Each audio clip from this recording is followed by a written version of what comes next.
একটি জাতি, একটি ভাষা আর ৯ মাসের রক্তক্ষয়ী যুদ্ধ, এইভাবেই জন্ম নেয় বাংলাদেশ। আজকের ভিডিওতে শুনব কিভাবে বাংলাদেশ স্বাধীন হয়েছে। ভালো লাগলে ভিডিওটি শেষ পর্যন্ত দেখবেন এবং শেয়ার করে অন্য কাউকে দেখার সুযোগ করে দিবেন। চলুন শুরু করা যাক। ১৯৪৭ সালে ব্রিটিশ শাসনের অবসানের পর ভারত বিভক্ত হয়ে সৃষ্টি হয় ভারত ও পাকিস্তান। পাকিস্তান গঠিত হয় দুই অংশ নিয়ে, পশ্চিম পাকিস্তান, পূর্ব পাকিস্তান, আজকের বাংলাদেশ।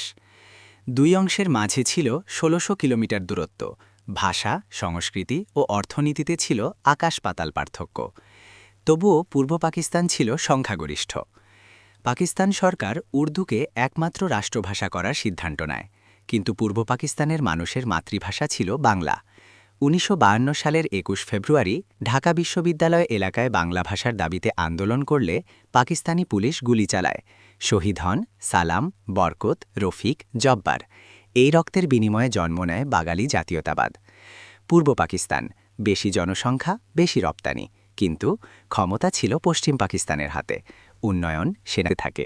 শুরু হয় ৬ দফা আন্দোলন ১৯৬৬। বাঙালির নেতা শেখ মুজিবুর রহমান ঘোষণা করেন ঐতিহাসিক ৬ দফা দাবি। এই ৬ দফার মূল কথা ছিল পূর্ব পাকিস্তানের স্বায়ত্তশাসন, অর্থনৈতিক ও রাজনৈতিক অধিকার। পাকিস্তান সরকার একে বিচ্ছিন্নতাবাদ বলে দমন করে এবং শেখ মুজিবকে গ্রেপ্তার করে, কিন্তু বাঙালির আন্দোলন আরও শক্তিশালী হয়। ১৯৬৯-এর গণ-অভ্যুত্থান। জনতার প্রবল আন্দোলনের মুখে পাকিস্তান সরকার বাধ্য হয়ে শেখ মুজিবকে মুক্তি দেয়। এই সময়েই শেখ মুজিব পান বঙ্গবন্ধু উপাধি। ১৯৭০ সালে পাকিস্তানের প্রথম সাধারণ নির্বাচন হয়। ফলাফল: আওয়ামী লীগ পায় ১৬৭টি আসন, একক সংখ্যাগরিষ্ঠতা। সংবিধান অনুযায়ী শেখ মুজিবের প্রধানমন্ত্রী হওয়ার কথা, কিন্তু পশ্চিম পাকিস্তানের শাসক গোষ্ঠী ক্ষমতা হস্তান্তর করে না। ১৯৭১ সালের ৭ মার্চ রেসকোর্স ময়দানে বঙ্গবন্ধু বলেন, এবারের সংগ্রাম আমাদের মুক্তির সংগ্রাম, এবারের সংগ্রাম স্বাধীনতার সংগ্রাম। এটি ছিল কার্যত স্বাধীনতার ঘোষণা। ২৫ মার্চ রাতে পাকিস্তানি সেনাবাহিনী চালায় অপারেশন সার্চলাইট।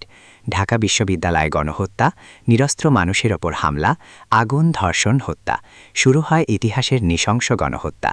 ২৬ মার্চ ১৯৭১ বাংলাদেশের স্বাধীনতা ঘোষণা করা হয়। শুরু হয় ৯ মাসের মুক্তিযুদ্ধ, লক্ষাধিক শহীদ, ২ কোটি শরণার্থী। মুক্তিযোদ্ধারা ভারতের সহযোগিতায় পাকিস্তানি বাহিনীর বিরুদ্ধে লড়াই চালায়। ১৯৭১ সালের ১৬ ডিসেম্বর পাকিস্তানি সেনাবাহিনী আত্মসমর্পণ করে। জন্ম নেয় স্বাধীন বাংলাদেশ।